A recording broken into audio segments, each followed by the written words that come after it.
Welcome to our Ayurveda talk as we get started tonight learning about some of the things that come up during Pitta season. What is Pitta season? It is the hot time of the year in different types of the world. It's going to be in different months.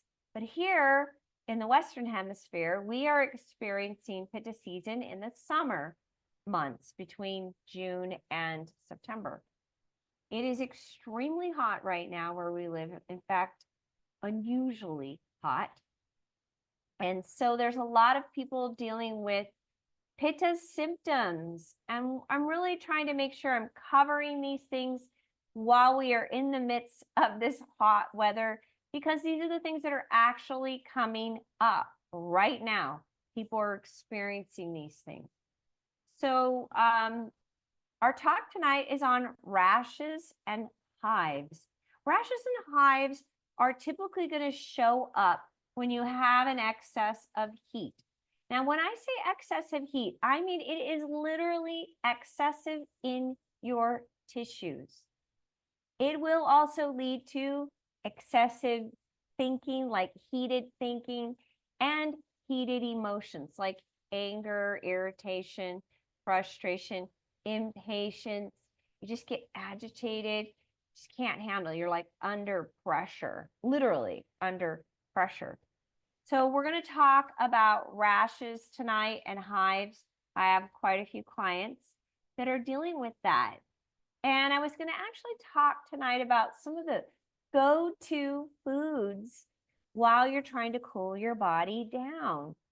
And so remember, the fastest way to cool down your body is externally.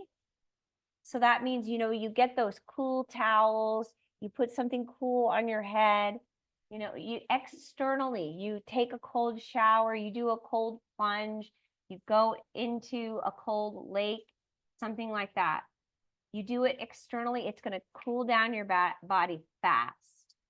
Okay. My older son works at an asphalt company, and it is really, really hot. And then he's dealing with asphalt, and that's really, really hot. And then they have to wear overalls and long sleeve. And I mean, they have to, because that tar it'll just stick to them. And so it's been quite challenging because it's been over 100 degrees almost every single day.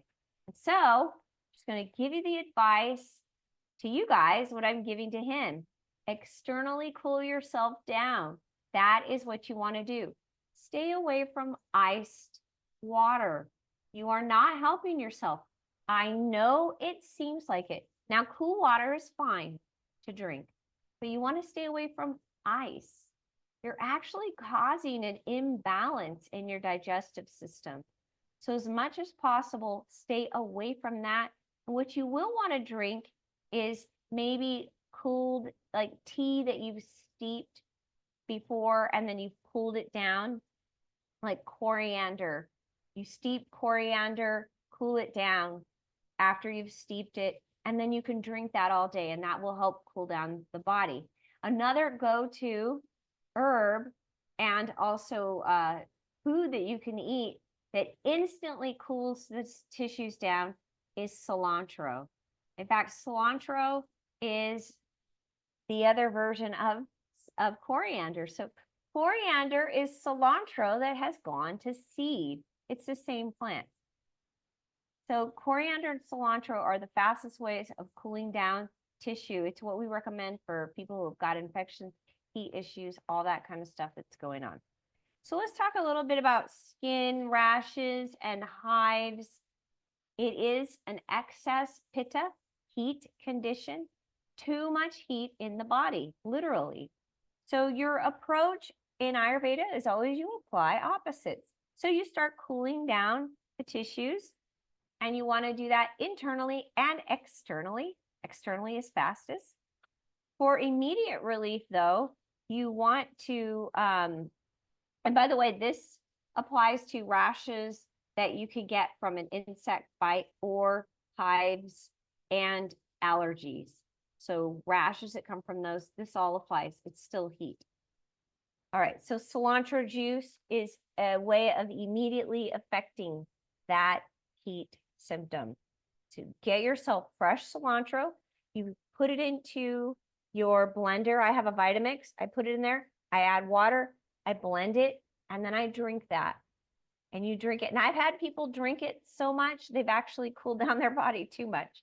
So that's how quick it works. It works. So cilantro juice. And then you can also have make sure you have the pulp in it. I do the pulp. You can juice it. I like the pulp. I drink the whole thing. Okay. You can also take the pulp. If you have a rash, you can apply it to the actual rash, the pulp of the cilantro. So you can either drink it or take the pulp, apply it to the actual rash, and then drink the juice. Okay. Topical solutions. There's many. Like mud is an example of a topical solution, but also a fresh coconut. If you have fresh coconut, you can also use that for a rash. And melon is also good. It soothes rashes and hives. You eat the melon. Remember when you're eating melon, all melons, this applies to all melons, you eat them alone. You don't eat them with other foods, because if you do, then you're going to cause fermentation in your body, because melons digest super fast because they are such a high content of water in them. So you can do the same thing. You can eat the melon. You can also apply it to your rash and it will cool down. Rub the rind. So you can eat the melon and then use the rind and rub it on your rash. Also good. And also, if you have watermelon, if you use watermelon, you want to eat the red part, rub the white part on your skin. So for rashes and hives that are other than high pitta condition, you can use coriander and cumin, and you just make it into a tea, right? And I already talked about that, and drink that. You can also make a paste that is sandalwood and turmeric powder with goat's milk, and the paste goes on your skin. So for internal healing, internal heat, you could do coriander, cumin, and a tiny bit of raw sugar or jaggery. So that is going to be coriander 2 parts, cumin 1 part, tiny bit of the jaggery or natural sugar 2 parts. And then you want to have that with hot. This is if you are dealing with internal heat, internal healing. And if you're not allergic to milk, you do hot milk and you add that, and then you can drink it once or twice a day. Okay, now I want to just talk a little bit. There's another thing I want to cover. I have the other information. Here's what overheating does. I've got my notes over here. I'll move it in front of me. So overheating, I find this really important information. When you have too much heat, and then you're eating hot foods, and the other things that are heating are salty foods and sour foods. Those are also heating. So you have to back off on those if you have heat going on. That's why you'll hear if you have high blood pressure, a lot of times doctors will recommend low salt, low sodium diet because salt increases heat. All right. So these foods can cause burning sensation. If you have burning going on inside of you, you've got to check in with your diet. You've got to. Our tissues are made up of the food we eat. And if something's going on with you, you've got to look at what you're eating. It's so important because what's going on inside of us is directly connected to what we put into our mouth. Okay. Also, the other things that cause heat are heat increasing activities, really intense exercise, excessive exercise, sunbathing, also just summer heat. We are dealing with extreme summer heat right now. Just the summer heat alone can cause rashes and hives and these heated conditions where it causes burning sensation. All right. If that's happening and you have heat going on all levels, you're experiencing it in the environment, you're experiencing it in your lifestyle because you're involved in heated activities, you're experiencing it in the food that you're bringing in. You've got all this heat going on. It's going to affect all of the constitutions, all of the doshas, and push everything out of balance. When you have an excess of heat and it's moving out into the bloodstream, it's going to go into the skin, the blood, the muscles, and the bones. It literally invades it because there's so much heat. It has to go somewhere. And so it moves out throughout the body, throughout the tissues. And then you end up having all this heat in the skin, the blood, the muscles, the bones. And then if it gets really bad, you could get a fever.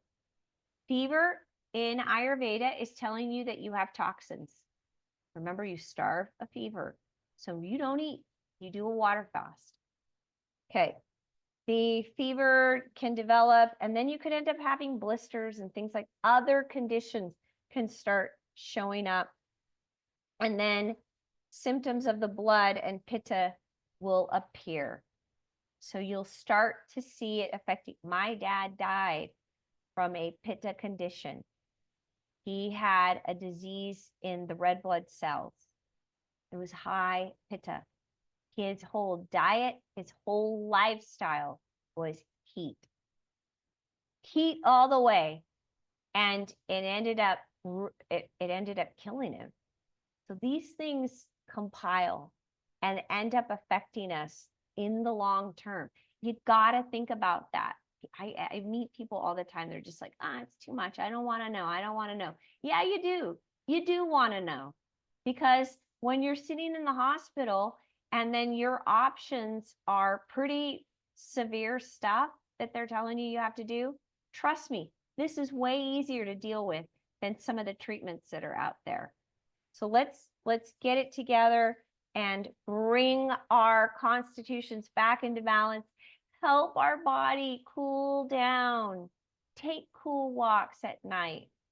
Do things that are cooling. Don't get yourself involved in really hot, heated activities right now when temperatures are skyrocketing. You don't need to do it. It's okay. Take a break. Heat is depleting. Heat is depleting. Okay. I told you guys last week in the talk, my friends went to Vietnam and it was so hot and so humid there that they had to walk slow because the heat was so intense. It was just sucking their energy. And that's what heat does. It's going to literally take everything from you. It will rob you of your vital force. It will take what they call your ojas, which is your vital sap, your life sap. So pay attention to what's happening with you, how you're responding to the heat, and do what you need to do to get things back into balance. Reach out to me if you need one-on-one support, because I definitely want to help everybody using Ayurveda, and there's lots of other tools I have too. So we can do all of that. Okay, so let's get started with our practice. We are doing, again, another heat reducing practice. It's what we have to do right now. So we got to just be consistent. Okay, so let's get started with that.